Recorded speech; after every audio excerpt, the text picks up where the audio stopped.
All right. Okay, now we're live. Okay. Yeah, this is dope. Heck yeah. I don't know where to look at to see how many people are in it. Because usually YouTube. YouTube channel and see. It's definitely not going to show up on mine. I can check, I guess. Yeah, there you go. I just saw your YouTube thing pop up. That's good. Awesome. It's crazy because I just uploaded a video too. So Yeah. see, it doesn't show me on YouTube Studio. It doesn't show me like how many. It doesn't show a live video yet. Probably won't until we're done. Okay. Hell yeah. Okay. Well, we had a comment at 5:33 from Monster Ram. He said, "Let's get this party started." That's what I'm talking about. Well, it said your live just went, it's 11 seconds ago. Okay. Well, people are joining it, so I might not be able to see how many, but we got Texas Made. What's up, brother? What's up? Hopefully Monster Ram's still in here. Okay, I see his at the bottom. Yeah, it just popped up. There says, Texas Made. So what's up, guys? I see it. Devin Walsh, Trump 2020. And we could talk about a lot of stuff in this because we got the elections coming up Tuesday, man. We can talk about a lot of stuff in this live stream today. Nice. So I'm pumped. Yeah, I didn't start doing here because of the election until after the election being Tuesday. So since my knee surgery. Yeah. Okay. Wow. Lance Hood.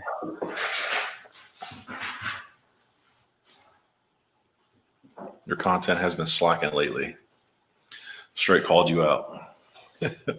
You want Eric, you want to go ahead and take that? What, Lance's or what? Yeah, Lance. I don't know if this is aimed at me, bro. So let's see. Lance Hood. Okay, all right. First things first.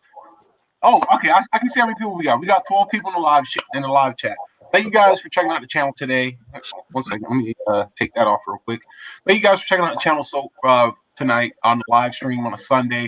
I really appreciate it. We're doing something extremely different and extremely unique, but I'm excited about it. This opens up a completely different avenue in terms of the channel, live streaming videos, getting you guys more engaged. I'm going to be definitely talking about this stuff more often as time goes on, potentially featuring you guys and other YouTubers on this channel.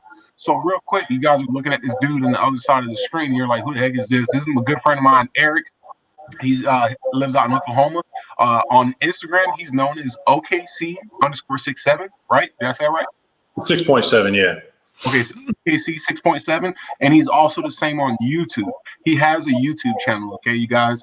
He makes videos on his 4th gen Mega Cab. He has a Mega Cab just like mine, except 4th gen, super clean, black. He has some goodies that he got for it. We'll get into that later on in the live stream when I ask him some questions. The reason why I brought him on the channel, and we've been talking in terms of like daily talking, probably since the end of this year, end of last year, I want to say. It's probably been, ever since I started my channel. That was probably in November of last year. Yeah, sounds about right. That sounds about right. Okay, then. So we've been talking for a while, and about a month ago, I came across a thought like, man, I wish there was a way I can like live stream, but feature somebody else on the channel that's somewhere else in the country, world, wherever, and feature them. And I finally figured out a way to do it using the software called StreamYard, which is what I'm using right now. So Eric does have a YouTube channel. His channel is OKC67.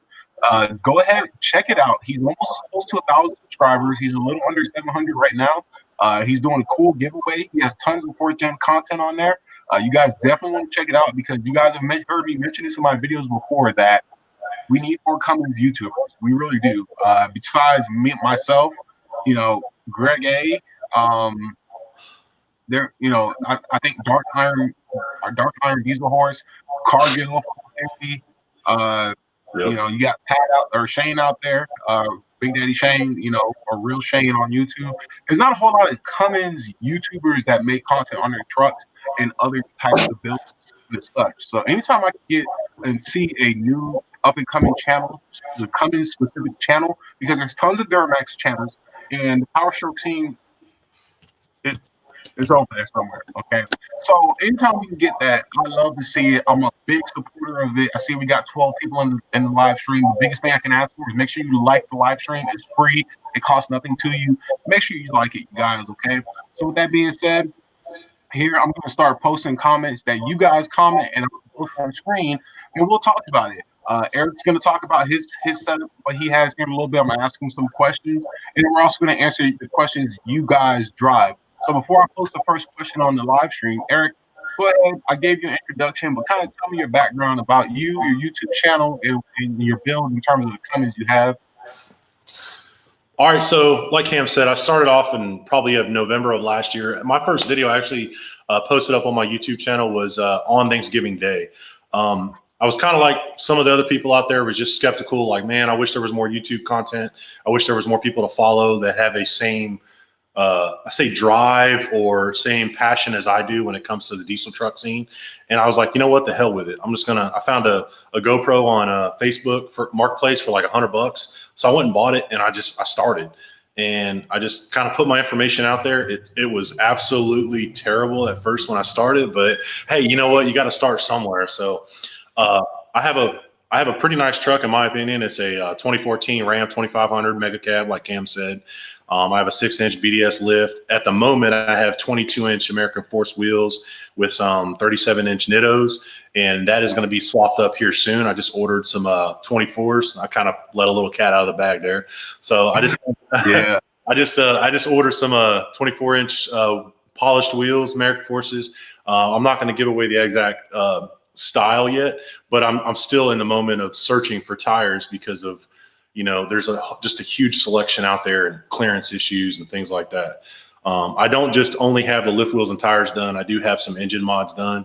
I have the second gen swap with the Worley Custom Fab second gen swap, head studs, the Banks Monster Ram, the fleece coolant bypass. All this stuff was done by me in my driveway. So, like I said, it's a small channel. I just don't have a lot of traction yet because I still am a new channel. So if you guys are watching this, please head over there, subscribe. It's OKC_6.7. That's my channel. Check it out. There's a lot of good content over there, I think, and I think you guys will really enjoy it. Yeah, that's awesome, man. That's awesome. And you guys, one of the reasons a lot of times you hear YouTubers saying to like, subscribe, comment, all this stuff, not only to get fan engagement and to get you guys just engaged in the videos, but it truly helps the channel out a lot. Okay, I made a big rant video about a couple months ago, 2-3 months ago, about truck giveaways in the YouTube scene. In regards to Eric already knows, he knows about it. Yep. I've made content about that, and it's very hard for a new YouTuber who just wants to get out there, grind, put content out, and get big. It's really hard for them right now because of what's going on in the YouTube/diesel community, where if you ain't destroying something or you ain't giving away $100,000 truck, nobody wants to see it. And it's sad because it's like there's a lot of people out there that have very, very nice truck builds, very nice projects going on, but nobody can see them because they're so down in the YouTube pedestal. You know what I'm saying? So when you like the videos on YouTube, such as this one, or the videos on his channel, it helps his channel in regards to the YouTube algorithm. It helps my channel, okay? It lets new people see the videos and their recommendations if they watch diesel content, truck content, stuff like that, okay? So that's where the whole like the video comes from. So with that being said, thank you, Eric, for an awesome introduction. We're gonna go ahead and start popping comments up. The first one is from Lance Hood. I gotta respond to this. So it says, your content has been slacking lately. What's changed? Top 3 everything videos. Sickest trucks you've seen. So Lance Hood, with the content slacking lately, I want you guys to understand this, and a lot of you know this, my OG fans. I am not a full-time YouTuber. I do this as a fun project / hobby. My full-time career, and Eric's in a very similar situation like me. I'm active duty military in the United States Marine Corps. Okay, that is my number one priority. On top of that, I have a family. I have a wife. I have a son. I have bills. I am a grown person. Okay, I'm not and not to call out anybody, but I'm 28 years old. I have a lot of responsibilities, and I'm not going to use YouTube at this moment right now as a avenue to support myself. I really don't. So if you don't see me for a couple days, if you don't see me for a week, it's because I'm handling business on the backside, guys. You know what I'm saying? So in terms of the content slacking, and on top of that, another big one, and Eric can attest to this, and anybody who has a legitimate build or a truck build going on, it costs money. Okay, it's not something cheap. It is an expensive business. You know, that compound setup I did back in the summer, that that didn't just show up to my door randomly. That came out of my pocket. You know, the compounds, the dual fuelers, the gear swap, the wheels. Okay, this is all money that came out of my pocket. So if you know about that, you know that it costs a lot, and it's a lot of money to operate. You know, in that content. Okay. So, you know what I'm saying? Devin Walsh commented to Lance. He says Lance drives the Prius. I don't know, Lance. If you want, comment what you drive, man. Would love to hear it. But yeah, like Cam said, man, this stuff ain't cheap. It's not, man. I mean, shoot, what if you want your wheel, so you got 24x14 wheels coming to you. Yep. What did that cost roughly? So retail, they're around $5,300. I personally paid $4,500 shipped. I got lucky. I got a deal. No, we say. And when Eric first he texted me and told me that, I was like, bro, that's a good deal. Like, we're talking about $4,500. And we're like, oh, that's a good deal. It's like, no, that is a lot of fucking money. That is money right there. You know what I'm saying? So, but that is a good deal, though. I can't wait to see it on the truck. Yeah, me too. So Texas May said, where's White Beauty? She's right here in the driveway. Just chilling in the driveway. I have not watched her since I got back from Tennessee from the truck show yet. Also, you guys, I uploaded a video about an hour and a half ago, or about 2 hours ago on YouTube. I have more content from the truck show in Tennessee. I uploaded. Go check it out whenever we're done here with the live stream. Jason Hunt, what's good? So the people who say what's up and how you doing, I'm not going to post it. I'm just going to acknowledge it. What's up, dude? MKS brother, good to see you out here, man. Hey, so I'll post this guy up real quick. So MKS Performance. I'm talking to him a lot. Yeah, me too. Yeah. So check out if you look at his thumbnail, he has a YouTube channel. He just recently cracked 1,000 subscribers. He did a giveaway. He makes very good 4th gen content on his channel. You guys need to check this guy's channel out. MKS Performance and Off-Road. You guys know me. I'm not going to shout anybody out or put anybody out there if I don't, 1, I don't like them, 2, I don't like what they're about, or 3, there's no purpose in their content, okay? I get tons of people messaging me on YouTube or on Instagram all the time, emailing me, asking for shout outs, for features, for, you know, advertise, and I respectfully tell them I can't do that, man. I just can't, you know, whether, no offense to them, whether it's what they're trying to, what image they're trying to portray or anything like that. So I don't do that. But MKS Performance is definitely a channel. So, go ahead. No, I was just chatting with him earlier. We're talking about tuning. We're talking about different mods for the truck and what our plans are. So that's somebody that I've been talking with for a while. And like you said, yeah, he just broke 1,000 subscribers. He just did a giveaway for some ISPRO gauges, which unfortunately I did not win. But, you know, I got some things coming for my channel with ISPRO gauges. So, yeah, he's a good dude, man. He knows his stuff. And I encourage you guys to go check out his channel as well. There we go, man. That's awesome. All right. It's good to see you, MKS. Texas made, Oklahoma, never heard of her, JK. Yeah, buddy, that's why you guys are below us. You guys lost to them Sooners not too long ago.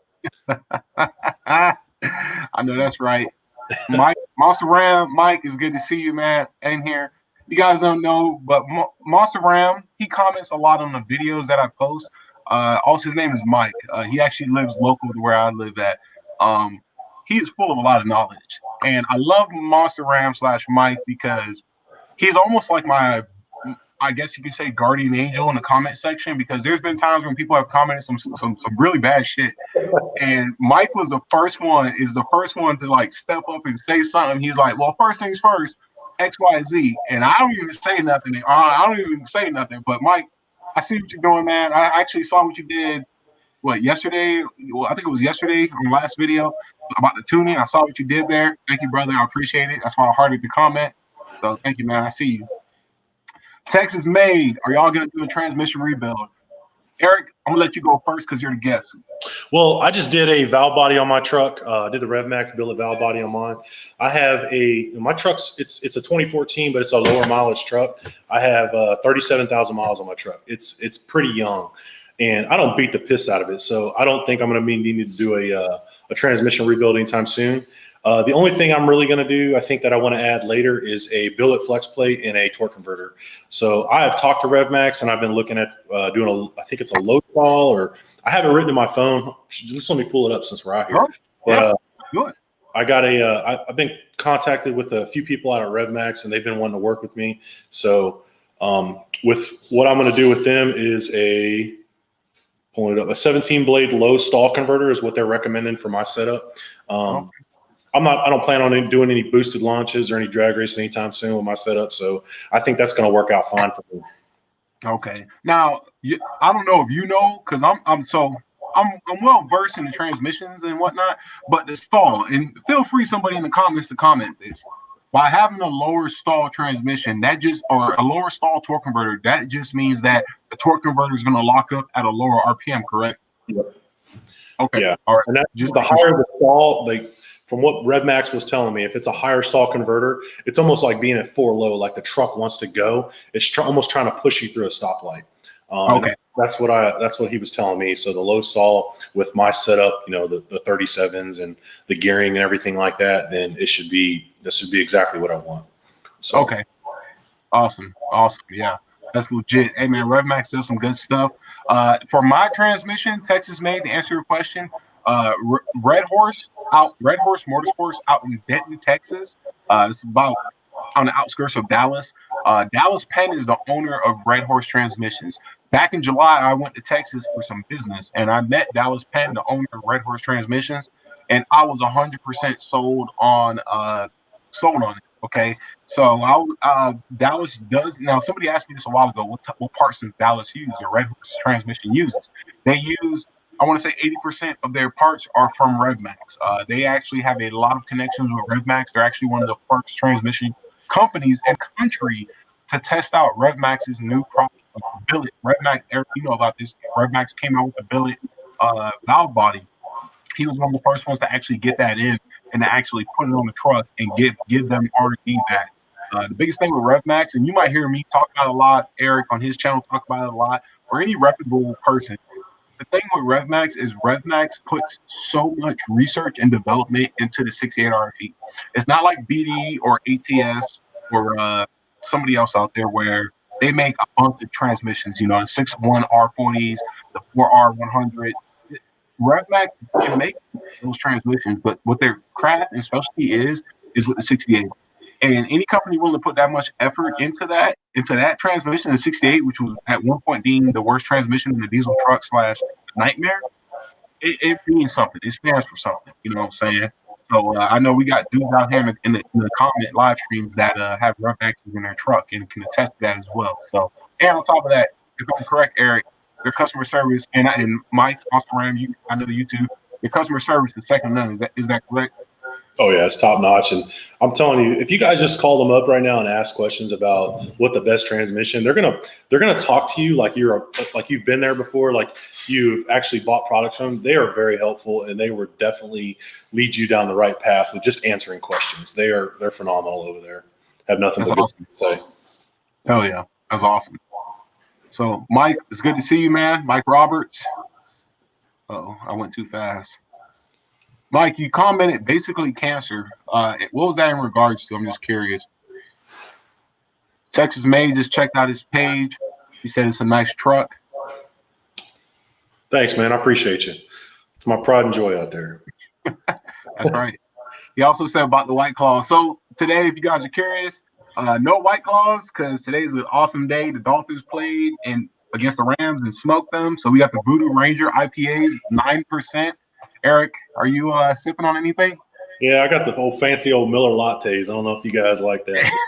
I'm a sipper man. That's what I do. I got the Bush Ices in the fridge right now next to me. That's awesome.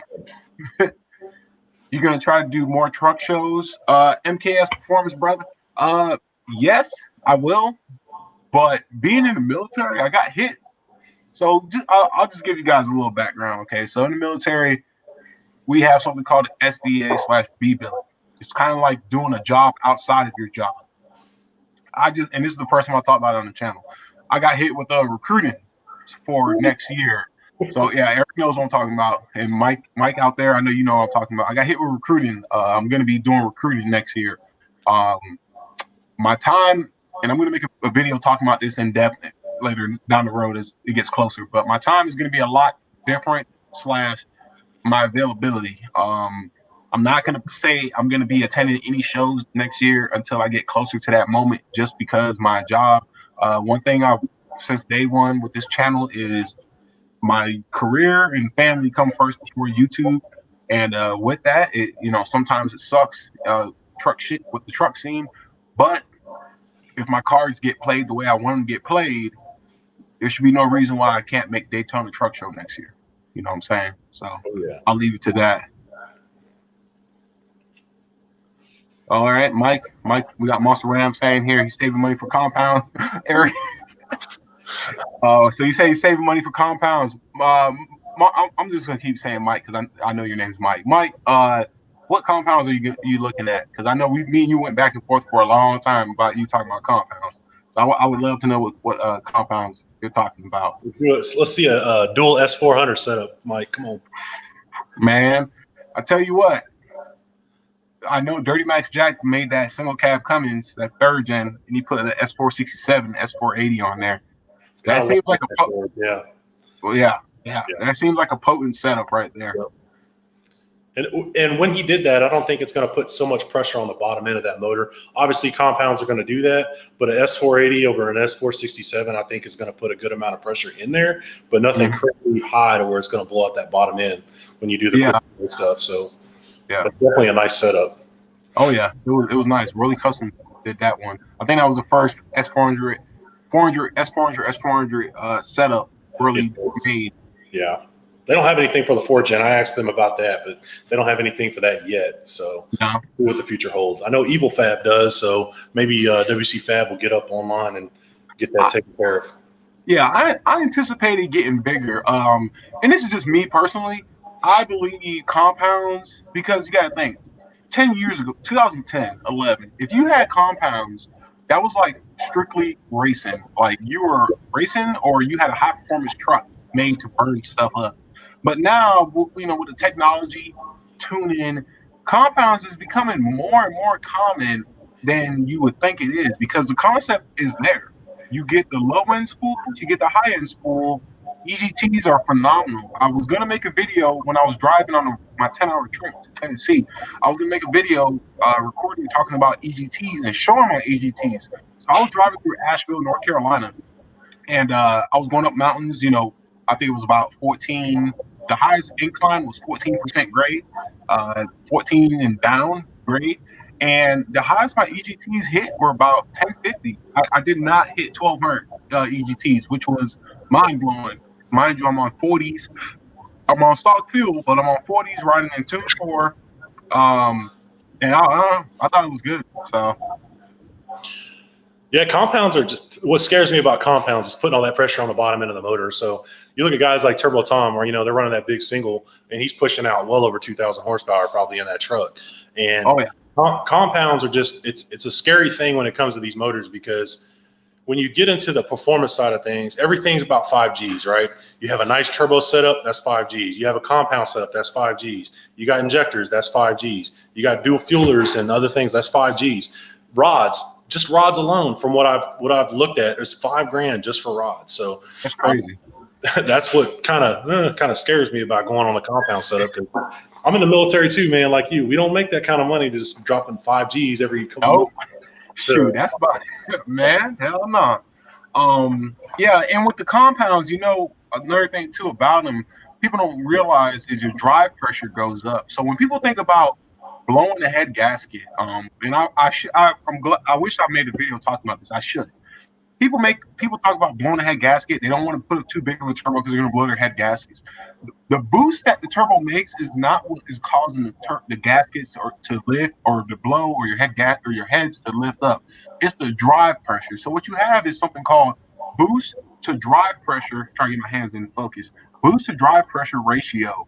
Okay, what it is you don't want more than a 1-to-2 split between boost and drive. The minute your drive pressure or your boost starts to split further away from your drive pressure, and vice versa, that is when you start to create that, lifting the head, floating the valve at high RPMs, and etc. That's when it starts to get crazy. All right. But that's just some food for thought for y'all out there. Anybody curious about it? I mean, shoot, I'll tell you guys right now. If you guys watched the video a couple days ago when I put the video up about the new tunes I put on the truck, I hit 60 pounds, at least 60 pounds, because I maxed out that boost gauge. And if you watch that video, you would see that gauge pegged out at 60. I don't know what the top end is. I'm probably gonna give you an 80 or 100 psi gauge, but I hit at least 60 psi. But the truck was happy. It was happy. You can tell it wasn't extreme. Okay, RPMs did not go above 3,500 RPMs, which is a big thing when it comes to compounds. Which is another thing is that you don't have to start getting scared about running compounds. Even if you run them kind of hard, you don't have to worry about that until you get past 3,500, 4,000 RPM. Because once you get to that 4,000 RPM and higher, the chances of you floating the valve it increases exponentially. So basically, floating the valve means that one of your valves is still down while the piston is coming up on its stroke, and the valve hits the piston, and you pretty much mess up your head. So yeah, that's something to consider.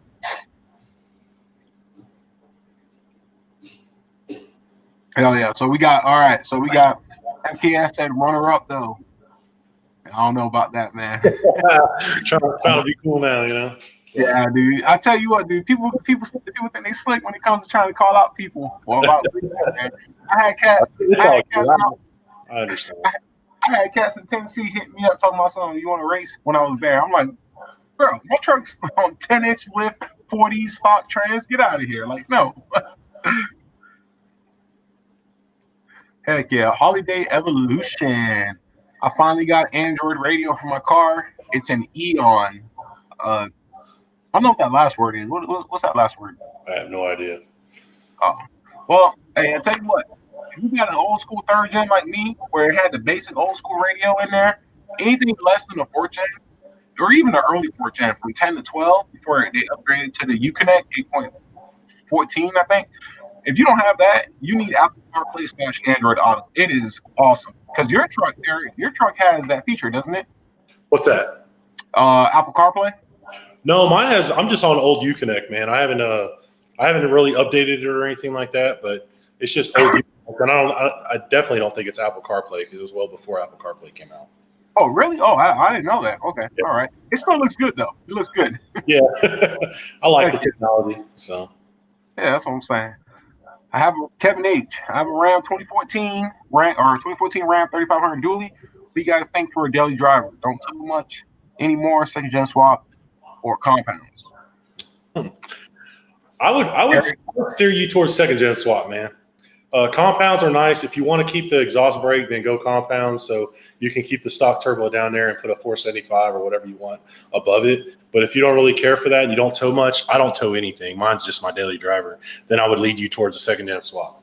If you really want to do the 2nd gen swap, Fleece does make an exhaust brake now. It's about $2,000 just to have an exhaust brake.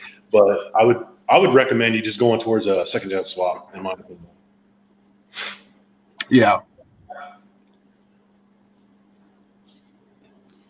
So, I mean, I agree. I think you kind of broke up right there a little bit. So, yeah. See, the thing is, the problem with me, though, is that I drove a 2nd gen swap and I drove a compound truck. The compound truck, by far, is more fun to drive and it's better driving, daily driving. It's just, I don't know, it's weird. Now, here's the caveat to it. By adding the compound turbos, you are now adding more parts to your engine that are more prone to break. Meaning, if you shit turbos, most likely you're going to have to get 2 turbos because one goes into the other. So it's twice the parts, twice the work, twice the maintenance. But with a 2nd gen swap, you get a bad sounding turbo. It makes awesome power. It's fun to drive, and it's relatively simple to install. It's simple to do maintenance on. So what I would tell you to do is get your foot wet with a 2nd gen swap. Get your foot wet with a 2nd gen swap. If you have the thoughts in the back of your mind that you would potentially want to run a compound setup, get a second gen turbo that can be your top side or your inducer turbo for a compound setup. So what I mean by that is like a S366 or S464. Get you something that is not too big to where like a S472. Like, don't get something like that Yeah. unless that's what you want. But get something that if you wanted to down the road, you can use that original turbo and you can use it towards the compound setup, if that makes sense. Stainless Diesel makes second gen style compound setups for our trucks where you can run it like that. So that's where I'm at. Yeah, I never had a compound setup, so I don't know. From what Cam said and what other people said, it's almost like an instant spool. So the S467, it does sometimes take a little bit to get spooled up, especially if you downshift and you're kind of lagging. That's when it sometimes get it. But if you step on it, she lights up quick. So don't worry about that. Yeah. And when I went to Beans Diesel last weekend, I put my truck in a dyno. I didn't put it on YouTube. I had it on Instagram. I have a video. If I can get it on my YouTube video, I'll put it up there. But I had a video on YouTube on my Instagram. I dynoed my truck when I went to Beans Diesel last weekend. It made 518 on tune 4 on the old tune. So I got a new tune now, but the old tune on tune 4 made 518. The guy that did dyno was like, hey, one of your turbos usually light up because I had compounds. He was like, was it around like 2,000, 2,100? I'm like, no. I'm like 16 to or 17, 1,900 range, depending on what gear you're in. She's screaming. She's like, or she's lighting off at least. And he was like, oh dang. And then when he did it, he was like, I was not expecting those turbos to light up as fast as they did.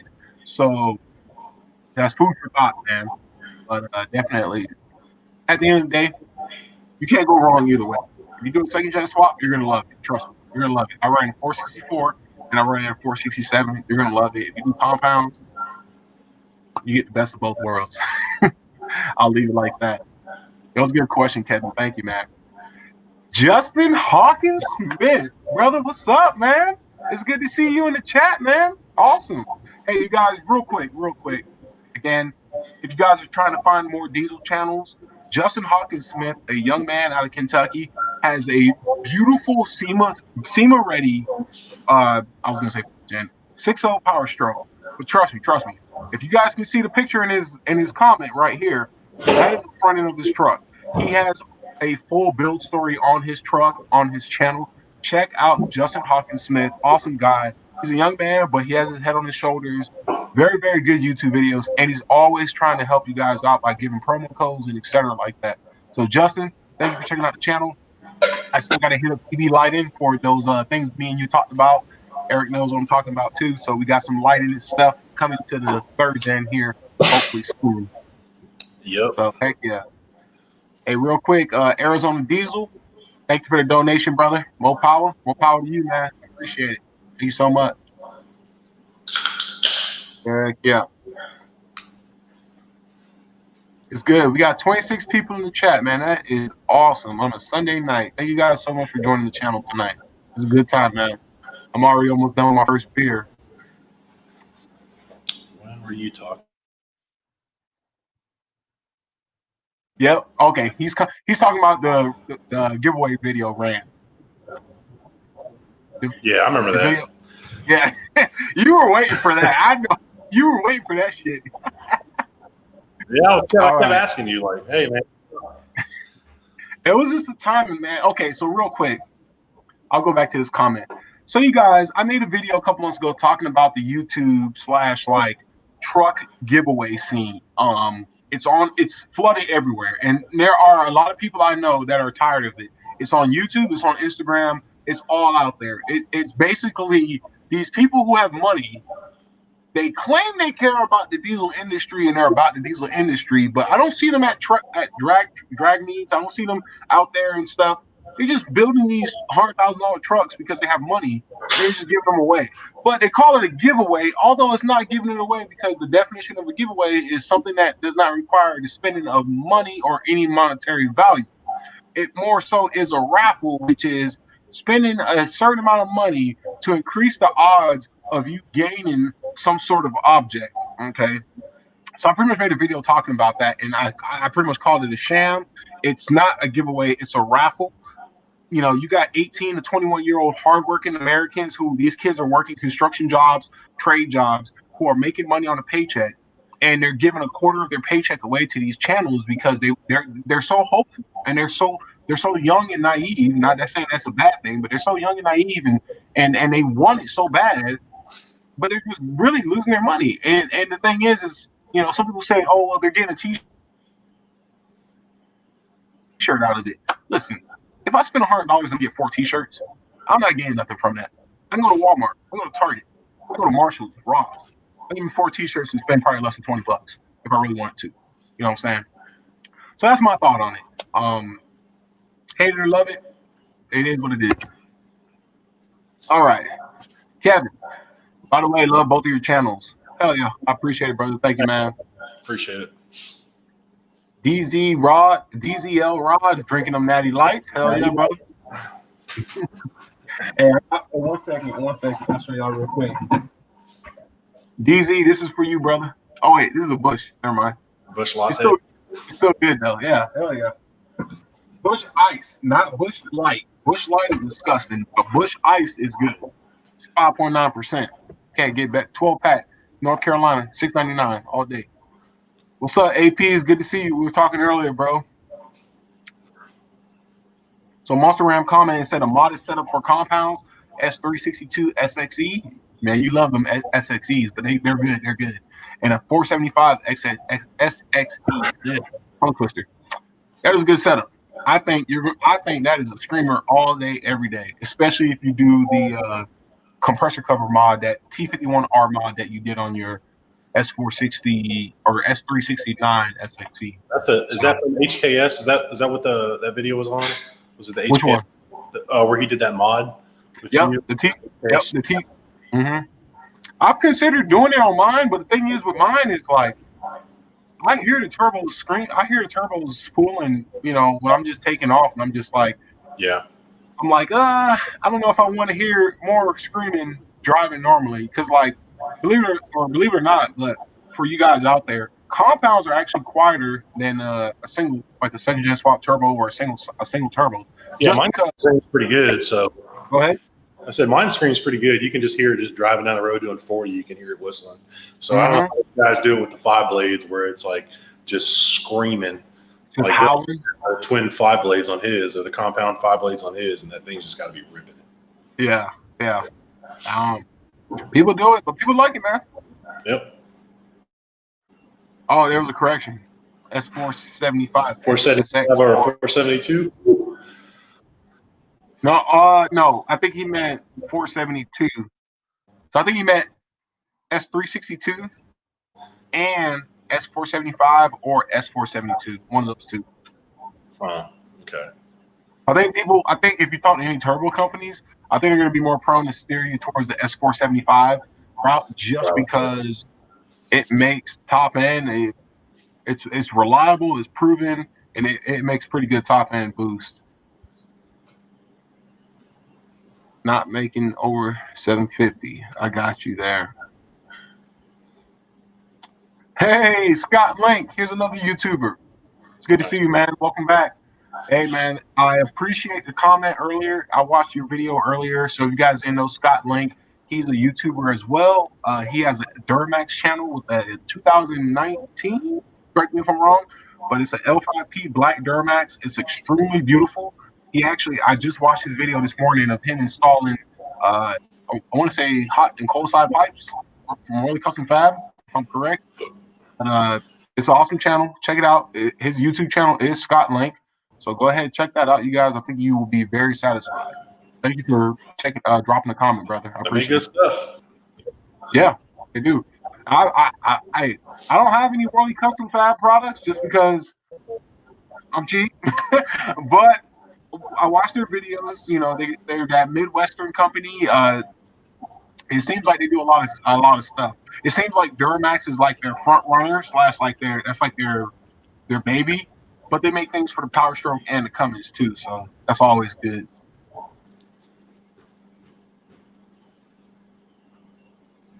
Okay, so 2-to-1 ratio is common for these on the 410. So we're talking about drive. Gotcha.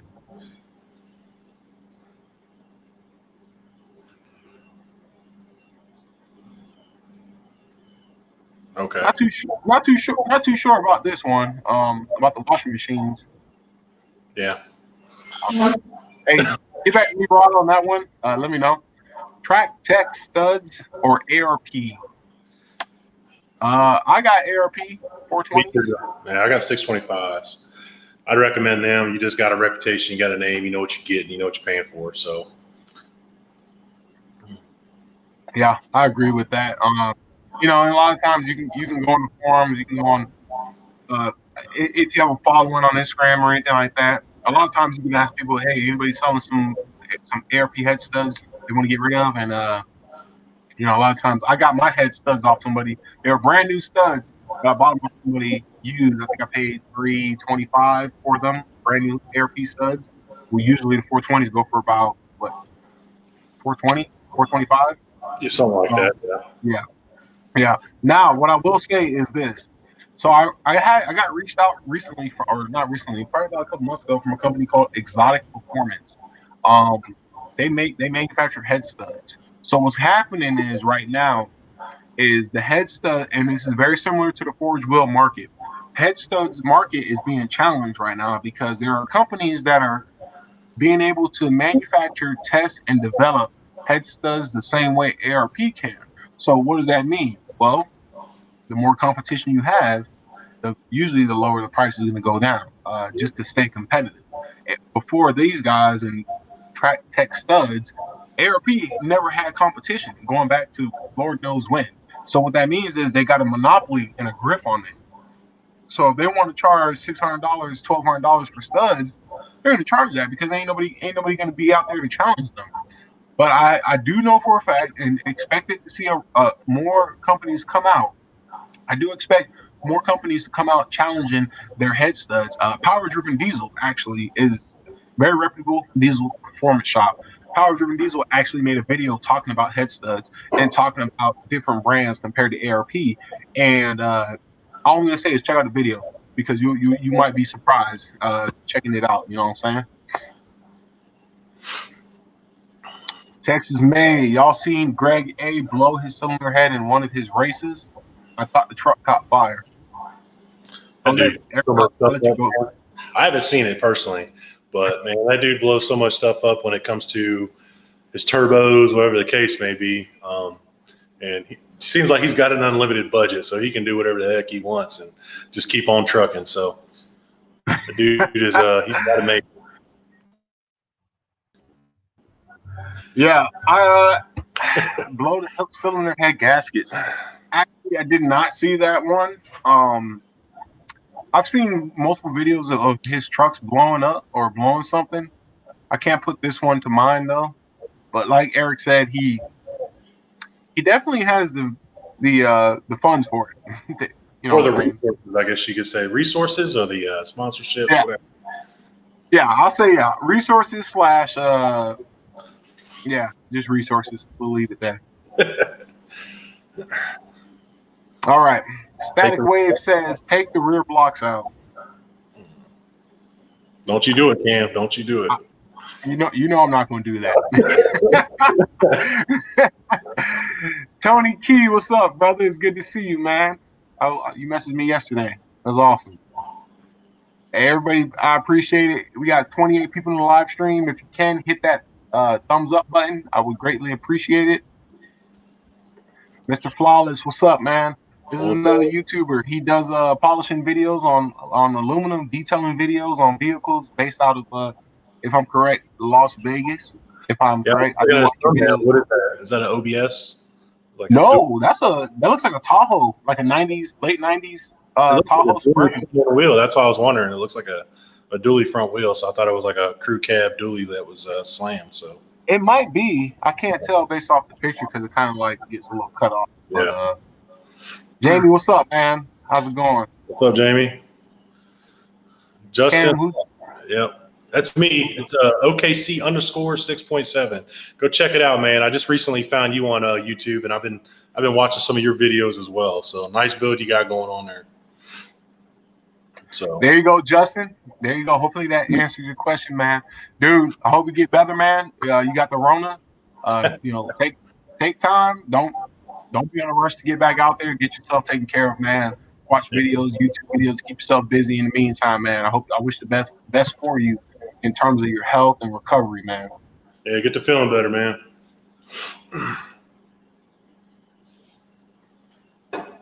Where do you hagger more views?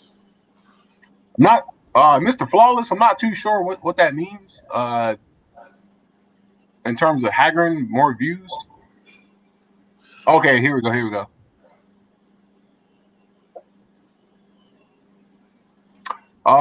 So for my channel, it's definitely going to be truck content. I put detailing content on my channel, detailing, polishing, like, shocks, wheels, and stuff. But obviously, my channel, based off the name and what I've been uploading, a lot of people who subscribe, they subscribe because they want to see diesel content. So I would have to definitely say truck content. For same here, like I like detailing's, it's cool and all, but man, that stuff takes some work.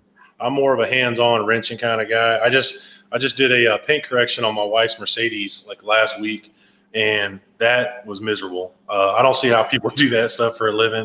I did a 4-stage paint correction with a wax on top of that, and yeah, I don't see much of that being on my channel. Mine's mainly based around truck content, especially obviously the diesels. So that's just where I'm going to be at. There we go. Y'all plan on doing this chat often and keep it going. This is good. Definitely. If you guys like this, I'm down to do this on my channel more. This is the first time I've done a dual live stream on my channel ever. Definitely expect something like this on Eric's channel here in the near future, probably when he gets to around 1,000 subscribers. For sure. I like this. I really do.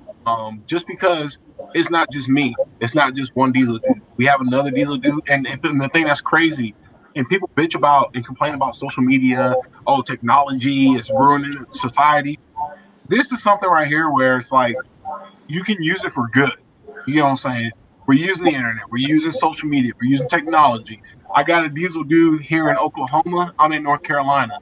But yet we can get on here at the same time and talk about what we love to do the most. You know what I'm saying? So definitely can look forward to this. And, we can have different guests on here. If you would like to be featured, reach out to me on Instagram, YouTube, and we can talk. We can chat. You know what I'm saying? So, yeah. For sure. Next one. New 6.7 owner here. What tune delete setup do you recommend? Oof. That's a question. That's you, Eric. I say for tuning, I don't know. I would say get on the forums and research that stuff. I'm not going to sit here and throw out a company because the company I have right now I'm not too happy with. There's Garofalo Enterprises. Go check out his website. He's got some phenomenal stuff over there, and that's who I recommend everybody that asks questions about tuning, whether it's an EasyLink platform or an EFI platform. Go check him out. Give him a call. That dude will talk to you about anything. The deletes, you don't really need to do the EGR right away. You need to do the exhaust, but the EGR stuff, you can keep it on there until you feel like getting to it because it just shuts it off anyway. You can buy a $100 eBay kit and it just be fine. But for the exhaust side of things, I would recommend, say, Jammo or Flow Pro or some company like that. I have a 5-inch Flow Pro, and I'm not sure if you like the drone or anything. I had a straight pipe, but I recently put my Flow Pro resonator back on. I think it was the Twister, because it is obnoxiously loud when it's a straight pipe, and that's not something I enjoy driving with anymore because I'm just an old guy, I guess, and the drone is just ridiculous. Yeah. For tunes, man, Eric hit it on the head. Hit it on the head when he said, "Go to the forums." The thing about it is, and a lot of people know this, is that the EPA is cracking down on these diesel company shops. And I actually talked to a diesel shop owner when I was in Tennessee. I talked to a diesel shop owner. I'm not gonna say who the company was or nothing like that. But I talked to them and I asked him, like, "Hey man, how do you get around this?" He's just like, he told me how he does it and stuff. I'm not gonna put his business out there because that's his business and that's how he feeds his family and makes money. But It's hard, man. It's hard. So when you go on online, and you're just throwing out a blatant question like, "Hey," and not in a bad way or nothing, but when you're saying, "Hey, who can I get tunes from?" These people are scared. They are Yep. scared. At any minute, they do not know if the government is going to come and raid their shop, take away their assets, find them, shut their business down, and they say, these people are poor and they can't feed their families. So if it's harder for you to figure out where you can go to get tunes and stuff like that, don't get offended by it, but just know that it's for the well-being of the diesel community. But what I will say on top of what Eric said, the EGR delete, you don't have to do that immediately. So if you find someone that can do your tuning, all you gotta do is tell them to turn off the EGR. You can let the EGR sit there, and then all you gotta do, like he said, Jammo, hit up Jammo. If I'm correct, FlowPro actually does not make any more delete pipes. I think effective last year, but they might, I don't know, or they might have some old ones still in inventory. But as of right now, Jammo is the most recent one that you can get your exhaust from.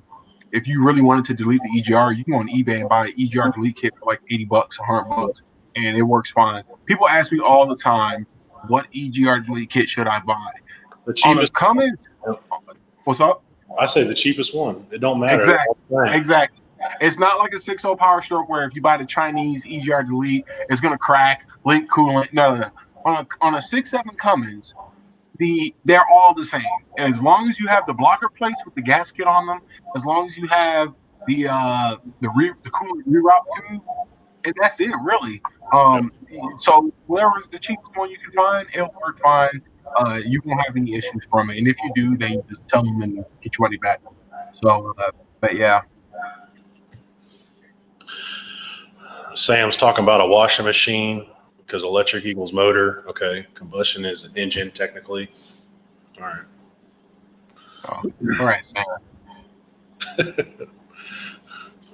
What's up, Michael Nite? Suge Knight. What's up, man? I appreciate it. Thank you. Thanks, man. Appreciate it. It's a Tahoe, my 2021 project. Oh, okay. That's his thumbnail he's talking about. Yeah. Yeah. Okay. Oh man. Can't wait to see that thing, man. That'd be pretty sweet. That's dope, man. Hey, Mr. Flawless, I'm subscribed to you now. So if you guys a little background story. So Mr. Flawless, you guys know me. I like to watch detailing videos on the side. I watch a lot of detailing content, auto detailing, and I watch like polishing, aluminum polishing, metal polishing because I do that on the side. Actually, tomorrow morning I have a job about an hour south from me. I'm going to be polishing 4 wheels on old school. What's the bed style called? The bed, Eric. What's the bed? You know Pat's truck, the Silverado he has. What's that bed style?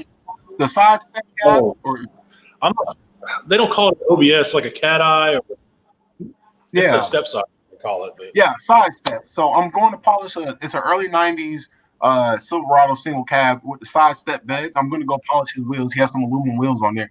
If you guys want to see what that looks like, make sure you follow the Instagram, everything_diesel. Tomorrow I'll be posting pictures on there. But yes. So anyways, long story short, with Mr. Flawless, I came across his channel. And he's in Vegas polishing wheels, detailing these big lifted trucks. And I saw it, I'm like, I like this. Hell yeah. So now I subscribe to him and I message him and stuff like that. So he does have a YouTube channel, Mr. Flawless. Go ahead and check it out if you guys are interested in seeing some cool detailing content / polishing wheels, or if you got questions, go to the channel, subscribe, ask him, etc. Nice. I'm thinking of doing some old school truck reviews. Do it, bro. Do it. Nice. This one's for you, dog. Okay, see, how do you like the WC setup? I'll tell you, man, that's to me, in my opinion, that's the best second gen swap on the market. There's nobody else that's that compares. I just did a Evil Fab kit on a buddy of mine's truck, actually, that I met through my YouTube channel, and the fit and finish on the WC Fab kit was top notch. Like everything for my WC Fab kit went in without any customization, without any fabrication, without anything that I needed extra. Everything was right there. The Evil Fab kit, we had some issues. We had some hurdles we had to overcome. Still a nice kit, but WC Fab, you're going to pay a little bit more for that kit, but I would highly recommend it. Nothing but good things to say about those guys. Hopefully that answers your question, Jake. Yeah. And here's my thing. I agree with Eric 100% because I know Eric put that turbo on his truck.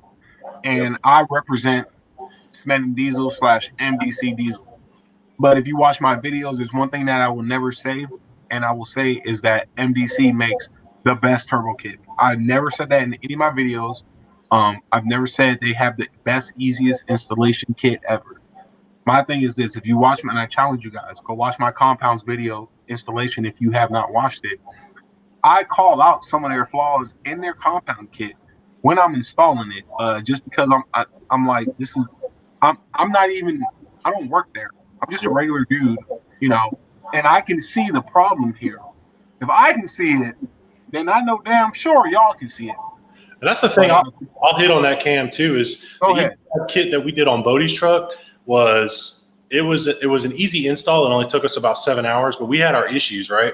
And that video that I have on my channel, if you guys want to head over there and check it out, I actually had some issues and I called them out on it on the channel about fitment with this or fitment with that or having problems.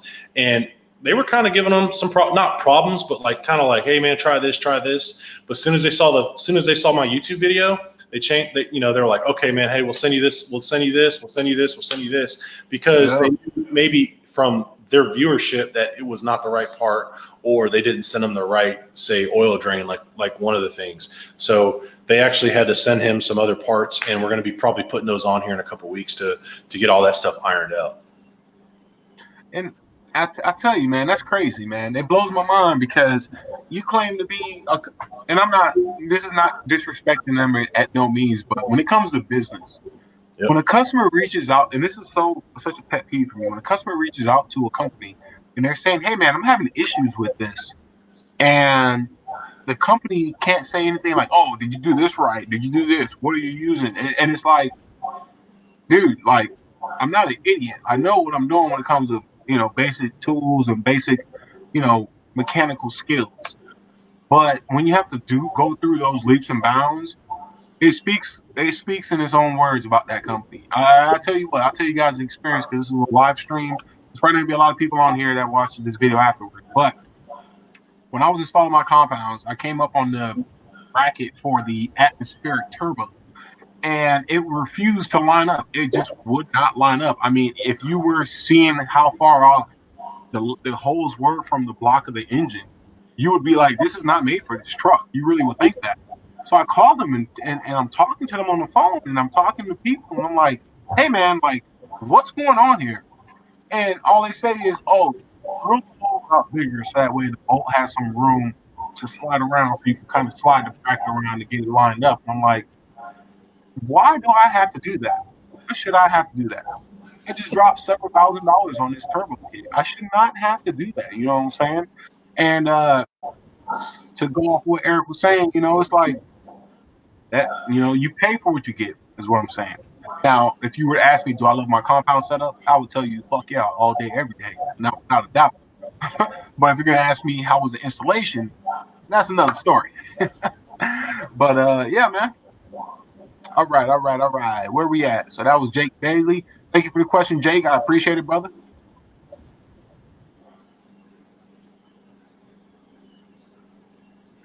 Yeah. C Vision said he's not a fan of the drone. Nothing wrong with that. Oops. No worries, brother. No worries.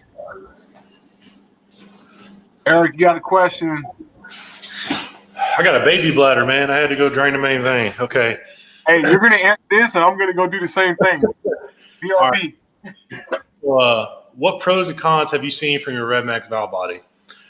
So, pros. First and foremost, I have gears. I'm geared to 430, all right? I have a set of 430 nitro gears, which definitely helped the truck when it came to driving, shifting, things like that.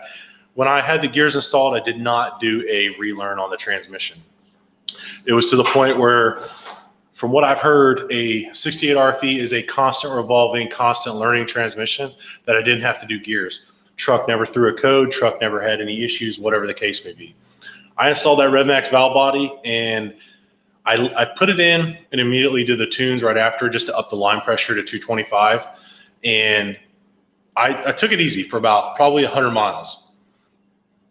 Excuse me. After that, the truck it drives freaking amazing. When I get on it, there's no like stuttering. There's no like trying to shift into the next gear on like, I don't know if that makes sense, but trying to just, as you get on it, it'll say shift into it and have that shift flare and then come back down. It still has it from time to time, but if you really get on it and you're like romping on it, you can feel the shifts are instantly. It's like as soon as you shift, boom, boom, boom, it's a smooth shift. Have no problems with it whatsoever. If you guys go back onto my channel and you guys take a look at the valve body I pulled out, which was my stock valve body, it's the casting for the 68 RFE. It was pretty scary looking. I was actually kind of worried when I looked at it because there was a bunch of, say, cast fractures or spider webbing around certain bolts and things like that. That kind of worried me. And I know for my truck to only have, say, 36,000 miles when I did it, I was like, man, I wonder what these guys are, with, say, 100,000 miles with the lift wheels and tires is still on stock 342s. You just never know what you're actually going through when it comes to stuff like that. So hopefully that answers your question there, Colby. Justin Hawksmith, subscribe to Mr. Flawless and OKC. Appreciate you, man. Thank you, guys. And since Cam's off here, I'm going to throw a little thing for myself, man. If you guys could go over there and subscribe to my channel, OKC_6.7. We're getting there. I believe I have some good content. Cam's giving me a thumbs up. But go and check out the channel, guys. It's a simple channel. It's nothing crazy. It's just like Cam. I do have a giveaway right now challenging my subscribers to start their own YouTube channel. And that is a simple, just get on there, do an intro of yourself, your truck. And I have 3 prizes I'm going to give away. The prizes are in no particular order. The first one is going to be a Chemical Guys foam cannon with 3 different types of solution to use in that foam cannon. The next will be a tripod for your camera with a $25 gift card. And last but not least, I'm just going to give away a $25 gift card. The gift cards will be to Amazon. So go check it out. OKC_6.7. That's awesome. Hell yeah. You guys, I'm telling you right now, we got 34 people in the 34 people in the live stream. Thank you guys all for checking out the live stream. If you just joined in, if you've been in since we first started, we're going on an hour right now. This is amazing. You guys, one thing about Eric's channel, OKC67, one thing that I will say is that his channel resembles mine and the similarities of this.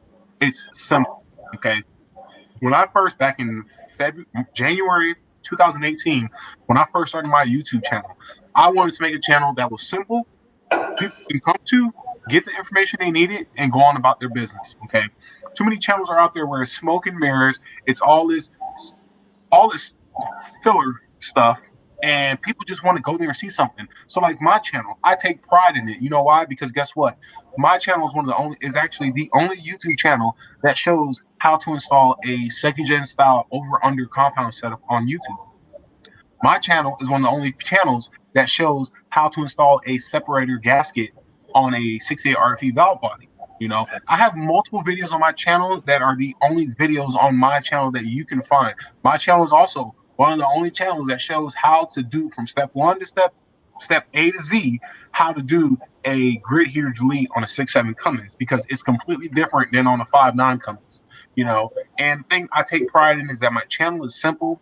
People come here, they get the information they need, and they go on about their business. They thank me, and I love that. I love that, because what happened was before I started my channel, there was a gap where I would go to channels to look up how to do stuff, and it would be a 12-minute video, and the last 3 to 4 minutes would be them installing what I'm trying to watch about.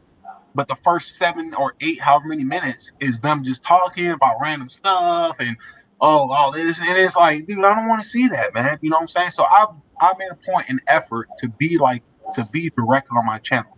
And one thing that I can tell you about with Eric's channel is, if you click on the video that has a title, let's say it says installing 68 RFE RevMax valve body, it's going to be a video of him installing a 68 RFE RevMax valve body. It's not going to be a bunch of smoke and mirrors, 5 minutes of him talking, 10 minutes of him talking, and then installing it for 2 minutes, and he's like, all right, we're gonna go ahead and do this, and then we're done. It's not like that. You know what I'm saying? So go ahead, check his channel out. Pat's in the chat. What's up, Pat? You saw that too. So Go ahead, get the man a follow. Check his channel out. If you follow his guidelines, get entered, and you might be able to win those ISPRO gauges or anything like that. Okay. So we'll go from there. Hey, Justin, I'll post this real quick if Mr. Flawless is still watching. Just subscribe to you guys. That's awesome. Now, real quick, the next question, Ryan, that is an excellent question, and that is perfect for this channel. Thank you so much for the Eric already saw it. Thank you so much for the comment. So, we always hear about a bad 68 RFE. What are some pros of the 68 RFE that a lot of people overlook? Eric, if you don't mind, can I take this one first? Go ahead, man. Okay, so you guys, I will defend a 68 RFE transmission all day, every day. Okay, so first things first, when it comes to 68 RFE, what are some pros of it? Number one, compared to the 48 RFE or 5R100 transmission, it has 6 gears compared to 4 or 5 gears. The fifth and sixth gear on the transmission are overdrive gears, which means fuel mileage. You're going to get good fuel mileage. Okay. Number two, pros to the 68 RFE. The 68 RFE is an excellent towing transmission. Okay. Meaning you can be in sixth gear, cruising 18, 19, 2000 RPM, but you can still get reliable and excellent fuel mileage. But at the same time, if you need to give it some fuel so that way you can kind of get up past somebody or you're going up an incline, you can still get that. The 68 RFE, and I will defend it all day every day, is not a bad transmission. It's not 2010. It's not 2011 when it first came out back then in 2007 and a half. It's 2020. It's a good transmission. In terms of other pros, it's a relatively low temperature operating transmission, which means it doesn't make a lot of heat. I'll let Eric talk about it in his caveat side, but on me, I got 40s, re-geared 430, turned all this stuff done to my truck. My transmission temps average about 150 degrees. If it's a hot day outside, 165, 170 on the highway. If it's cold outside, I'm looking at 130, 125 all day, every day. It's a relatively low operating transmission in terms of temperature. Another thing that I like about it is that, again, it has 6 gears. You can't beat that, compared to a 4-speed overdrive 48 RE swap. And then this is the last thing I will say, and I'll let Eric take the floor. People think you need to do a 48 swap on a Dodge if you want to make any sort of power. That is far from the truth. If you have a transmission shop telling you you need to 48 swap your truck to make 700 horsepower, take your keys and run away as fast as you can, because that is far from the truth. Technology has came so far. Companies like RevMax, Suncoast, I can't even think of them all, Randy's. There's tons of companies out there that have Red Horse transmission out of Texas. There's so many companies out there that have brought the 68 so far out of the Stone Ages to where it is a very reliable truck. The only time I recommend a 48 swap in terms of transmissions on these trucks is if you're going to be constantly drag racing these trucks, meaning you're pulling to the track, like Turbo Tom. Turbo Tom is a perfect example. His 4Gen, he 48 swapped it because that is a race truck. He takes that truck to the track all day, every day, and sends it down the track as fast as it can go. That is when a 48 is proper to do a swap on that truck. Levon from Firepunk, and everybody knows Firepunk is notoriously known for their 48 swaps on their 68 transmissions. Even Levon said, hey, if you just have a 700 horsepower, 600 horsepower towing truck, you don't really need to swap and put a 48 in this. Like, you can get a well-built 68. So that's just my 2 cents on it. Eric, I'll let you have it, man. I rambled too long. Kind of lost my thoughts there. So 68s. So first and foremost, if you drive this truck like you're supposed to, you will have no problems. If you start dogging on it, start doing boosted launches, start doing burnouts, you're going to have problems, just like any other transmission would. Think about it. You're putting out, say, 800 foot-pounds of torque just from the factory. Transmissions aren't meant to handle that kind of abuse, just doing burnouts, things like that. So 68 RFEs, at one point I was looking at doing a 48 swap. Then I got smart when I started looking at the price tag of that stuff. That stuff is absolutely ridiculous, like Cam said. And I've talked to him about it. Take care of your transmission, build it in slow stages. I'm not a person that I personally can't go drop, 10 grand on a transmission, 7 grand on a transmission. So I do the preventative stuff to actually help it out, whether it be a separator plate, the gasket, or whether it be a full valve body replacement or a torque converter, billet flex plate, a billet input shaft. Those are things you can do to help that transmission if you want to get some power out of it. Like Cam said, the 48 swap. If you're planning on drag racing that thing, then you may want to look at the 48 swap. The 68 is not meant for that. The 5th and 6th, those gears go out on these trucks, on these transmissions infamously if you beat on them. Drive your truck like a responsible adult. Be an adult. Don't beat on it.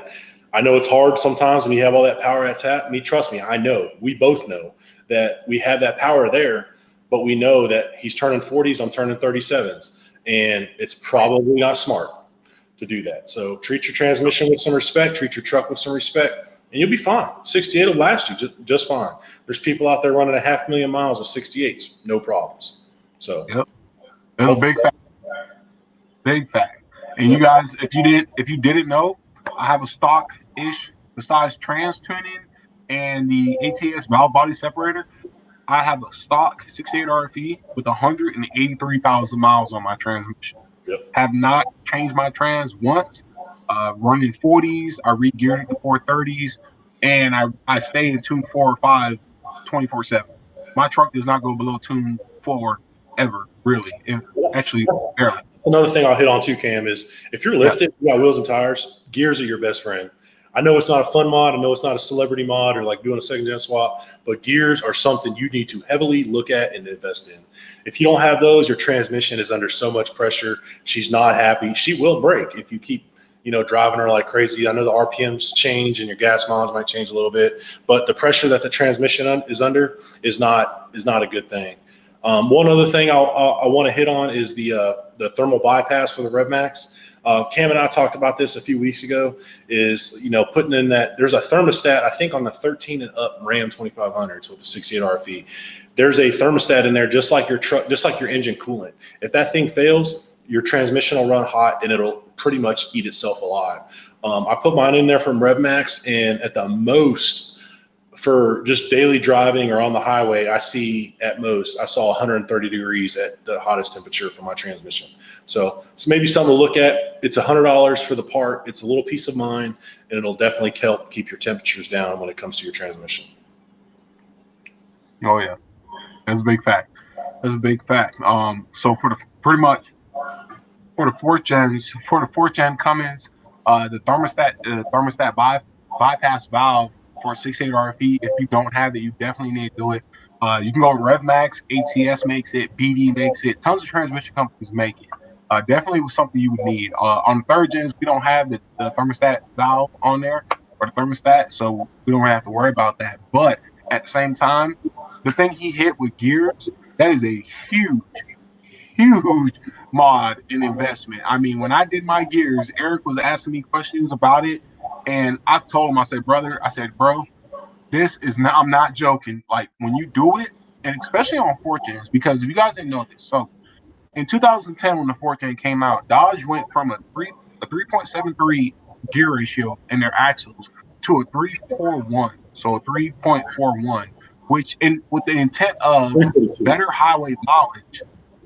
But what happens is, by dropping that gear stall down, you're putting more load on the transmission. And then you put 35s or 24s on the truck, it's a wrap, it's done, forget about it. Okay.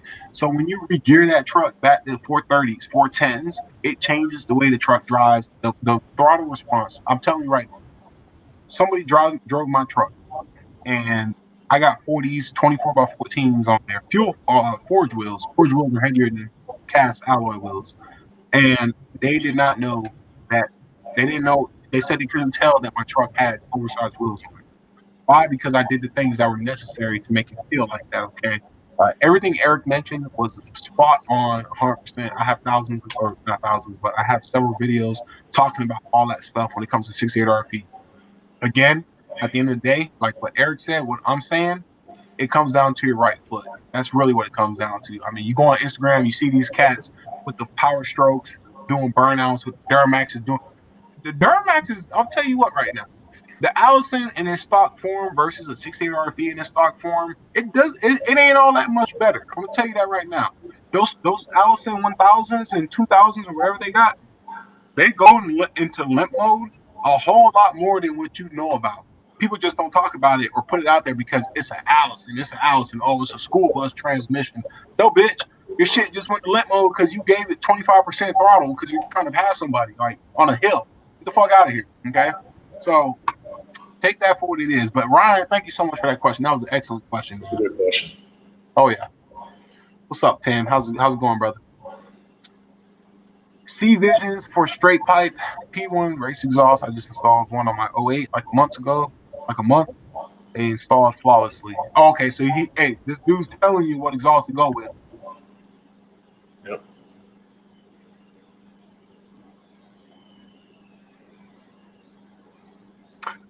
So Ryan, to answer your question, yes and no.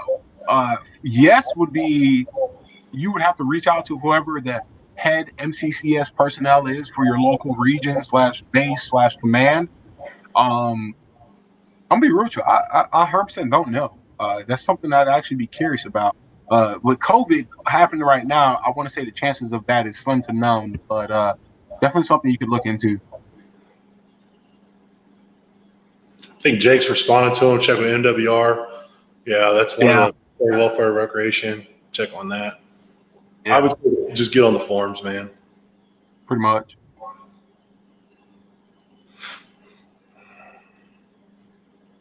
Okay. All right. And we got Pat, Big Pat in the live stream. Damn, dude, everybody knows Pat. Paragon truck cover, pros, cons, would you still recommend it? So for the Paragon truck bed cover, to answer your question, Thomas, yes, I would still recommend it. It does what I needed to do, which is to protect my stuff when I put it in the bed. You know, if I got tools in the bed, I got expensive tools I put in the bed, hunting gear. If I put it in the bed, I can lock my bed up, secure it 100%. I think it's good. It's a good investment. The only thing I will say about in terms of cons for Paragon is that it's not waterproof. A lot of people, when they get truck bed covers, they want waterproof, meaning water will not get into their bed. With Paragon, a little bit of water will still get in there, especially if it rains all night or all day and it's just sitting there. You will have a little bit of water in there, but it's not going to be flooded. It's not going to be something like, it ain't going to be nothing crazy. You know what I'm saying?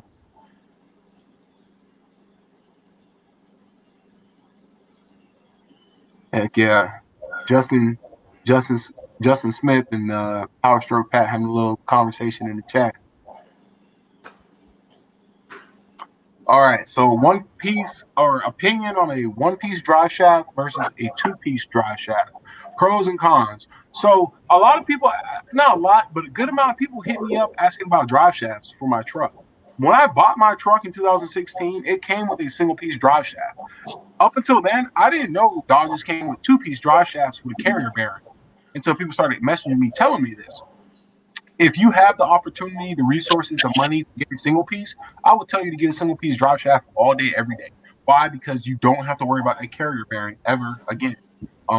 Single piece drive shaft, you got a U joint, you got a U joint on the backside, you got a U joint on the front on the slip yoke, and that's it. I mean, I would definitely say a single piece over a two piece all day, every day if you had the choice. You know what I'm saying?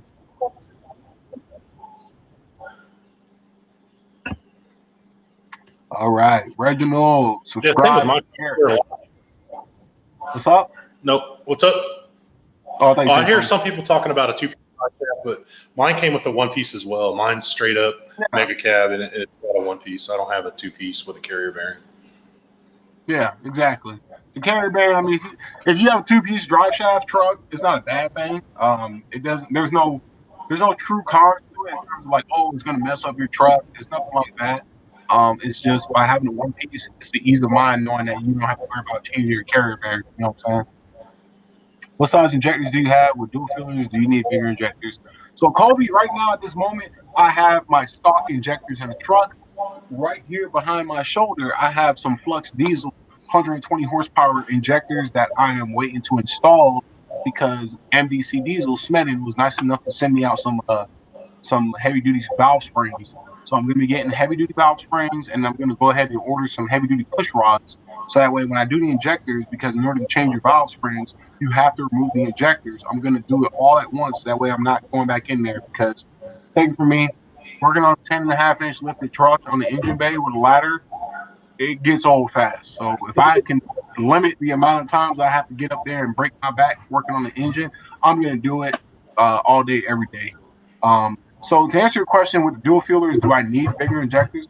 I'm going to be 100% real with you. I love the way the truck the way the truck drives right now. After I installed that new tuning revision file last week, I've left my truck on tune 5, and I ain't gonna lie, the stuff Eric was talking about what not to do, I was doing. Just because it feels so good. It really does, man. It feels so good. The power is instant. It's throughout the entire curve, the RPM curve. It just feels so good. But I know there's more out there, and I'm gonna find out what it is. So yeah, I've been trying to get him to put them injectors in for a minute. So he has. But we'll get him there. When that trans going, then you got to go see those Red Horse guys in Texas.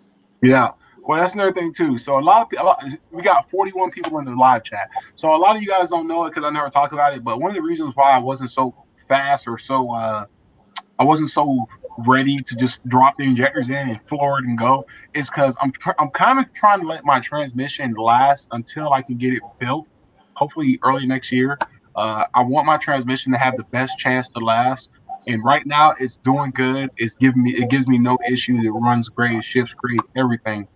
So I'm trying to let that last as long as it can. Trust me, I know the transmission, my transmission, she's ready for a rebuild. I'm not saying it's bad or nothing, but I do know that she can use a new clutch packs, new torque converter, all that good stuff, billet input shaft, double clutch packs, and all that good stuff. And then the new Sonax overdrive drum for the 5th gear. Eric was talking about it earlier. She's ready for that stuff. I know she is. I'm not saying that she drives bad. She doesn't slip. She doesn't flag. Nothing like that. But I just know it. You know what I'm saying? A transmission has almost 190,000 miles on it. You can't tell me it doesn't need a refresh or it wouldn't like a refresh. You know what I'm saying? So, Jay Morrell, what's up, brother? It's good to see you in the chat, man. What gear ratio do you success? Yeah, Eric knows him. Yeah. What gear ratio do you suggest? So I would say 410, man. I think he's on 35s. Yeah, that's what I was just about to talk about that. So based off tire size. So if you have 35s, I would recommend 410s. If you have 37s, I would recommend 430s. And if you have 40s or bigger, 456 all day.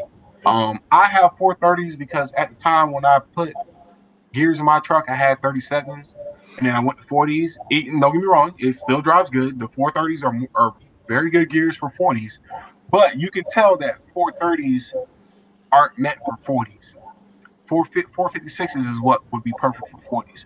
But my thing is too also is that I do not intend to stay at 40s the entire time on this truck. I do intend on going back to 38s or 37s down the road whenever I do wheel switch up. But that's my recommendation. Yeah, he said he's on 33. I would still recommend 410s. Mm-hmm. So because some of the trucks still come from the factory with 410s. So generally, I think that's one of the good ones to stick with. Yeah, if you get a 3500, they come with 410s, if I'm correct. Yeah.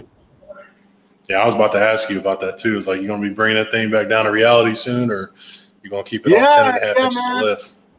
So on 10-inch lift, so my plan is, and you guys are hearing it for the first time. So I don't intend on staying on the 10-inch lift the entire time I own the truck. What I would like to do is go back down to an 8-inch lift, potentially a 6-inch, but most likely an 8-inch lift. Go back down to an 8-inch lift. Put some 26 by 16s or 26 by 14s on there with the 37s and call it a day. Right now I'm just kind of like in that, like, fuck the world mentality. I just want to run the biggest shit I can run just cause it's different, switching it up. But that stance and the look that I have is not going to be the permanent look on my truck. So yeah. Ryan commented, one piece drive shaft awesome, especially on lifted trucks. Never have to worry about the carrier bearing. I went from a 2-piece to a 1-piece, no regrets. So there you go, right there. There's a confirmation about the 1-piece over a 2-piece. Biggest thing really is the carrier bearing. You eliminate having to worry about, because if that carrier bearing takes a shit, you can't drive your truck, and if you do, you're gonna tear your drive shaft. You know what I'm saying? So yeah, listen to Justin, man. I think he's only on 20 inches of lift. So it's like 20. I think it's like 21. Justin, what's your your lift on your truck. I think it's like a 21-inch with It's like crazy big. it's massive. It's Yeah. legitimately like a SEMA build. It's Yeah, that's sick. right. Power stroke Pat. What's your thoughts on changing trans fluid? I think because trans 2 go out premature. Oof. I'll have, Now, what would it look like, man? That's one thing I would look at. I would just see how that looks. so for trans fluid, here's my thing on it. If you have a truck where you've never had the transmission flushed, I don't recommend a flush, especially if it has high mileage. If it, you're pushing over 100,000, 120,000 miles, and the transmission, you don't know if the transmission has ever been flushed. I don't recommend flushing it just because there's a chance that you flush out the shit that's keeping your trans alive. Now, if you can confirm that the transmission has been flushed, then I recommend a flush all day, every day, a hot flush. My transmission, I didn't know, so I've never flushed my trans. I've just took the pan off, drained the fluid out of it, and then top it off. Put the pan back on, top it off, and add fluid, and go from there. But yeah, I run Amsoil for my transmission fluid. No issues with that with the deep dish pan. If you ask about deep dish pan, I'm not going to sit here and say that it's a game changer just because my trans temp stayed about the same. But I think the purpose, I think the purpose of a deep dish trans pan is not to make your transmission temperature cooler, but it's to maintain your transmission temp longer. So if your transmission temp is usually around 160, and let's say it's a hot day, you're giving it some work, you're going up hills. By having a deeper dish, you have more fluid. It's going to allow the fluid to cycle more and to remain cooler. You know what I'm saying? So that's my thought on it. Yeah, I definitely wouldn't flush them out. Little story, I used to work at Jiffy Lube before I joined the military, years ago. And we used to flush people's transmissions out and engines out. And I can't tell you how many times we have blown somebody's transmission or blown somebody's motor because we knocked out, all the contaminants that were in there, and the engine just never ran right again. So I would just do a drain and fill. I don't know if it's kind of hard because there's so much with the transmission cooler, there's a torque converter, there's all that stuff. So I would just drain it and then fill it, do a new filter and just go with that. I wouldn't actually be flushing anything. Hopefully that answers your question, Pat. I'm going to show y'all this just because I don't know what this dude's saying. Nah, man, he needs to go get a life. I don't know Yeah. Oh, that's funny. All right. Ram doesn't. Oh, okay, so you're adding on to the 2-piece. Okay, so there's some knowledge right here. Keep hearing stuff.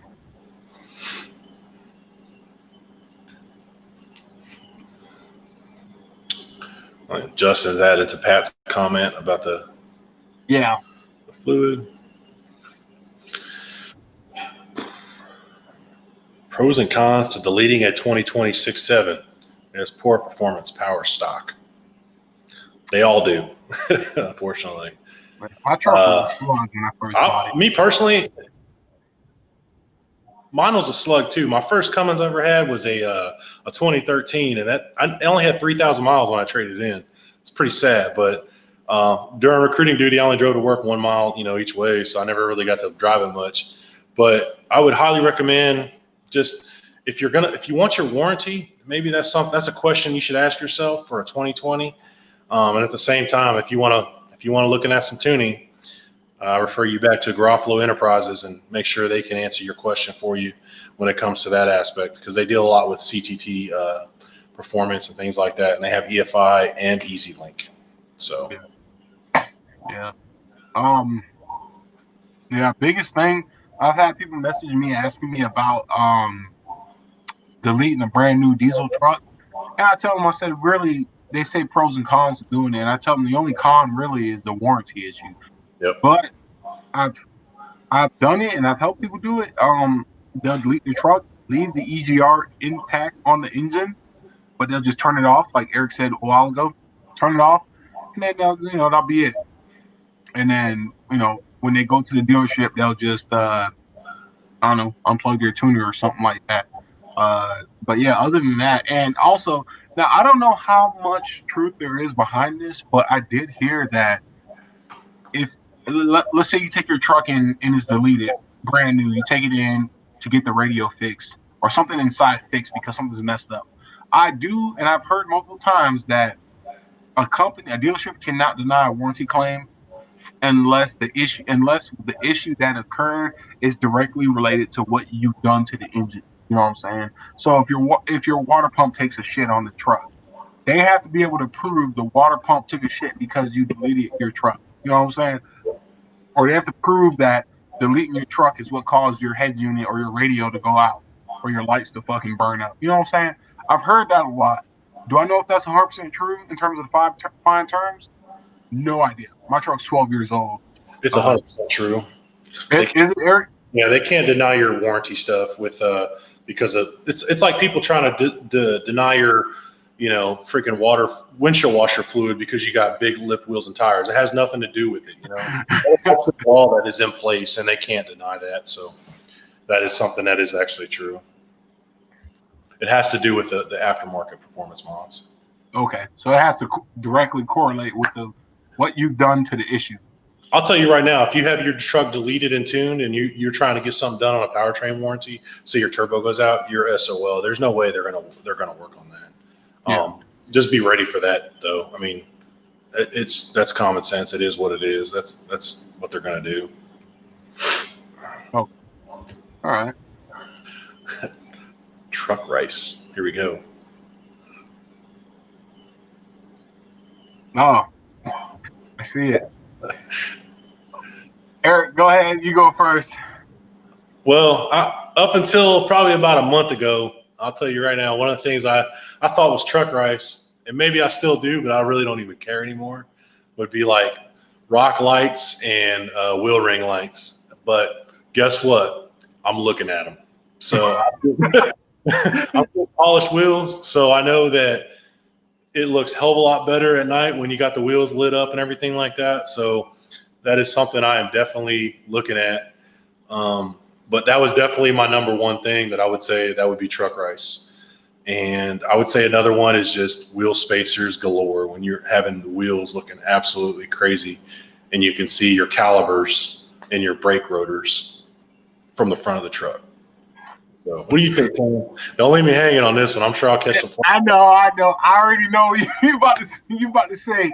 All right, so truck rice. Okay, so you guys, back early this year when I first put the forged wheels on my truck, Eric hit me up. It was OKC 67 hit me up. He was like, "Cam, man, you should put some wheel lights in your truck, man. I think that'd be pretty sick." I'm like, "Man, fuck that shit, man. That's some rice or a Walmart pull up in the parking lot type shit." I was like, "I ain't ever gonna do it." And then I put 8 white rock lights in my truck, and then I hit up Justin Hawkins Smith to ask him who he got his wheel lights from a couple weeks ago. So I'm a hypocrite. A year ago, I was that dude saying, "Oh, you got that wheel lights and truck rice and stuff," but now it's like it grew on me. I'm like, "Oh man, it looks so good." For truck rice, though, to answer your question, I guess I would have to say like you went to like Pep Boys, Advanced Auto, you bought every single chrome accessory you can see on the shelf, you put it on the truck, you got the cheapest LED lights on. Yeah, I'm gonna leave it like that. That's what I think of when I think of truck rice. You know what I'm saying? I'm not gonna call out squatted trucks, even though it's like that's not really my thing. But I've seen some squatted trucks that look good. I ain't gonna lie, they do look good. But it's not my thing. Like we respect all builds. You know what I mean? No matter what they are. Yeah, exactly. If you put the effort and time and the work into making your vehicle look the way you want it to, and it looks presentable, you have to pay only your respect to that. You can't just sit there and blow it off and be like, this dude's a fucking idiot or a douchebag or something like that. That's not the truck community. That's just the fakes and the posers and shit out there. You know what I'm saying? Yep. All right, man. We got to burn through these questions because the battery on the laptop's starting to get down there. All right. And we've been on here for 1 hour and 34 minutes. So we're going to have to start wrapping this up soon. Yeah. All right. So been thinking about chafing mine, but I'm scared to mess anything up. The Ford Trans are stout. I may try that method. Okay, so he's talking to Justin. Oh, Jesus. All right, real quick, so I'll show you guys this. So Justin says he's at 20 inches right now in the front, 16 in the rear. Gonna bring it down to 18 inches until I full length the rear next year. Then I'm gonna go up to 21, 22 inches in the front. God damn. Once the rear is full length, then do a 19 to 20 in the rear. All right. It's good shit. Can't wait to see that. That's an awesome build he's got going on over there. Yeah, it's sick. It's legit. I'm telling you guys right now. Besides OKC 6'7", MKS Performance, Mr. Flawless, Power Stroke Pat, Justin Hawkins Smith is a channel you definitely want to check out. If you want to see a cool build, he got one going on right now. Jay asked, will leaving an unplugged EGR in the engine damage it? No. Not unless you're deleted. Not unless you're tuned. Well, not Jay, because your tuner will disable / activate your EGR. So it's going to completely turn off the EGR valve. It's not going to do nothing. It's just going to sit there and look pretty. Yeah, you don't even have to unplug it at that point. Just it's fine. You're not going to mess with it. Oh, Josh, Pure Panorama, what's up, man? Yeah, there's Josh. I saw him earlier in there. I didn't see this first comment I seen from him. Dude, it's good to see you, man. Clowns or something. So I saw him earlier. So. Okay, hell yeah. I appreciate it. Money Pit, thank you for the comments, man. Justin, don't feel attacked, bro. And there's Pat. He's thinking the same thing. I love Justin's truck. Sweet, man. And the thing is that I have a soft spot for 6.0 Power Strokes because I used to have, and I sent a video a long time ago to Power Stroke Pat. To Pat, I sent a video of my. I used to have a 2005 or 2006 King Ranch F350. It was white with the tan, with the saddle leather. It was an awesome truck. It ran fine. It's just one thing and one thing only. It was 2-wheel drive, and I just couldn't do it. So I have a soft spot. I'm looking at them on Marketplace. Like, man. I mean, so bring a 6.0 to the channel. That'd be fun too. That's content, man. And the part, believe it or not, parts are pretty cheap for Power Strokes 6.0s. Yeah. I mean, I bought back in 2016. I bought all 820% injectors for my 6.0 for $980 bucks. All eight. Man, like an injector on a 6.7 Cummins. Exactly. So you know where I'm coming from. Yep. Hell yeah. All right, now I think we caught up to all the comments. Okay, well, we got one here from Grudge Addict. I'll let this be the last one, and then we're going to wrap this up. So I just deleted the 2013 6-speed. Any recommendations for a clutch upgrade? My mechanic told me that I started slipping the clutches. Grudge, I've heard a lot from South Bend. You can do a single disc, a dual disc, or a triple disc, or Valère or South Bend. If you just have a basic tune and deleted truck, you shouldn't need anything more than a single disc clutch unless you want one. But to be 100% honest with you, when it comes to the G56s, the manuals, I'm not a whole bunch knowledgeable in them just because I've never dealt with one or owned one. But from what I've seen and heard and seen what people have done, South Bend, Valère. Yeah, those are the two I'd recommend. Look at Ryan Mayer and you look at Greg A. Those are the ones I think they use on their truck. I think it's a South Bend is what they're using. Those are dual disc clutch. But personally, I have zero experience with them because I've never had a manual truck. So yeah, that's it. All right, Joe 636X 5904 bone stock motor. What should I do first besides the exhaust and intake? Tune, custom tuning. Don't go buy no Smarty. Don't buy no old ass Smarty tuner. Get you some nice custom tuning, up to date, good tuning. Besides the intake and exhaust, and then from there, you go from there and see what you want to do. So head studs, transmission work, lift pump. I don't have lift pump. Lift pump would be a good one. Yeah, lift pump for sure because those early third gens factory lift pumps suck. Yep. Hell yeah. Sweet deal. All right. So we're at that point now, you guys. It's Sunday night. Time changed this morning around midnight, 2 a.m. It's only 7:26, but we've been on the chat live stream for an hour and 39 minutes. We're going to be wrapping this up. Thank you guys so much for checking out this channel. checking out the live stream. It was a blast. I had a good time. Eric, I don't know about you, but this is Yeah, definitely it's awesome, and I really enjoyed it, man. I appreciate everybody tuning in. I know these are your guys, your subscribers. You guys are freaking awesome. You guys made me feel welcome, so I do appreciate that. So thank you. Yeah, thank you guys so much, man. You guys came in here. You guys, Eric was a guest. You guys asked awesome questions. Very, very good questions. Thank you, everybody, for joining. All the channels, YouTubers that checked it out, thank you so much. Make sure you check out their channels again.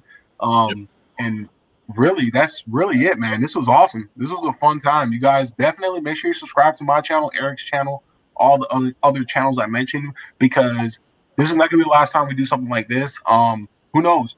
Maybe we do a live raffle next time on a live stream. I won't announce it, but maybe it might be a live raffle or a giveaway of some sort for everybody that's in it. You never know. You never know unless you show.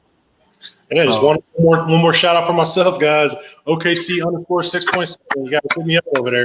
My channel, so. Hell yeah, that's what I'm talking about. You guys, I would not let somebody come on my YouTube channel and shout themselves out like that unless I truly trust them, like them, or want them to do good. And Eric is that person that all three of those I approve of. Ken and I have been talking a lot, guys. So we're gonna try to do some truck shows together, maybe something like that. But definitely, so. That made me laugh, man. That's awesome. All right, you guys. Thank you so much for joining. Until next time, you guys take it easy. Be safe. Peace out. Peace. Make sure y'all check out my last video. So if you're watching the live stream, I uploaded a video earlier today. It's on the channel. Go check it out. Like, comment, and subscribe on it. All that good stuff. All right. So until next time, you guys take it easy. Be safe. And I will see you guys later.